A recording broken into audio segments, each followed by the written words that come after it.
3 বছর আগে আজকের এই দিনে একটা বুক ভরা স্বপ্ন আর এক রাশ অনিশ্চয়তা নিয়ে এই দেশটাতে পা রেখেছিলাম।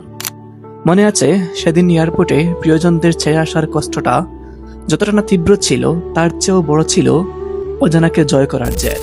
বাস্তবতা আসলে সিনেমার মতো রঙিন হয় না।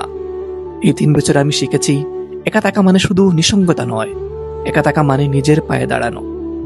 হাড় কাঁপানো শীতের সকালে কাজে যাওয়া কিংবা শরীর খারাপের দিনে একাই নিজের যত্ন নেওয়া, এসবই আমাকে নতুন এক আমির সাথে পরিচয় করিয়ে দিয়েছে। সবকিছু কি ঠিকঠাক হয়েছে? হয়তোবা না।